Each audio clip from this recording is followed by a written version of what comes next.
రాకముకు మునిపే. ఈరోజు ప్రజల చేతుల్లో ఉన్న బిల్లులు మీరు చూస్తే నేరుడు నెలకు వచ్చిన బిల్లు ఎంత, డిసెంబర్లో వచ్చిన బిల్లు ఎంత అని చెప్పి తేడా చూస్తే ఆ తేడా ఇట్టే కనిపిస్తూ ఉంది.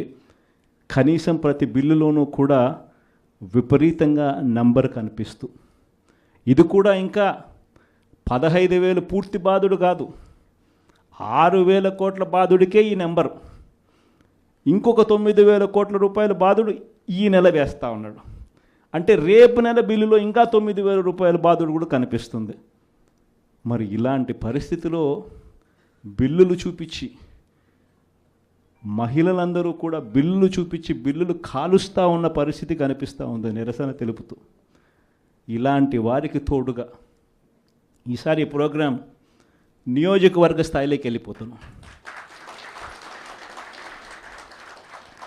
మొన్న రైతులకు సంబంధించి జిల్లా స్థాయిలో చేసినాం.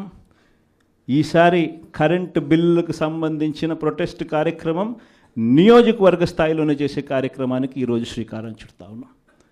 ఈ కార్యక్రమం 27వ తారీఖున పార్టీ కరెంటు బిల్లుల బాధుడుకు నిరసనగా ప్రజలకు తోడుగా ఉండే కార్యక్రమం చేయబోతూ ఉంది 27వ తారీఖున.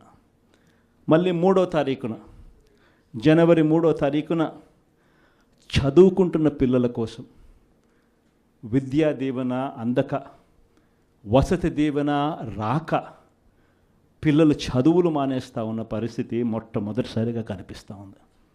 మన హయాంలో, మన వైఎస్ఆర్సీపీ హయాంలో ప్రతి 3 నెలలకు ఒకసారి, 3 నెలలు అయిపోయిన వెంటనే, ఆ త్రైమాసికం అయిపోయిన వెంటనే, జనవరి, ఫిబ్రవరి, మార్చ్ త్రైమాసికం అనుకుంటే ఏప్రిల్లో వెరిఫికేషన్ చేసేవాళ్ళం, మేలో తల్లుల ఖాతాల్లోకి ఆ డబ్బులు పంపించేవాళ్ళం.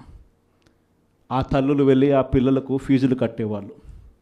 ప్రతి త్రైమాసికం అయిపోయిన వెంటనే పిల్లల తల్లులకు ఆ డబ్బులు ఇచ్చి పిల్లల చదువులకు తోడుగా ఉండే పరిస్థితి మన హయాంలో జరిగితే, ఈరోజు ఆ విద్యా దీవెన పరిస్థితి ఏమిటి అని అంటే 4 త్రైమాసికాలు అయిపోయాయి. ఈ జనవరి 1వ తారీఖు వచ్చేసరికే ప్రతి త్రైమాసికం అయిపోయిన వెంటనే ఫీజులు ఇచ్చే పరిస్థితి నుంచి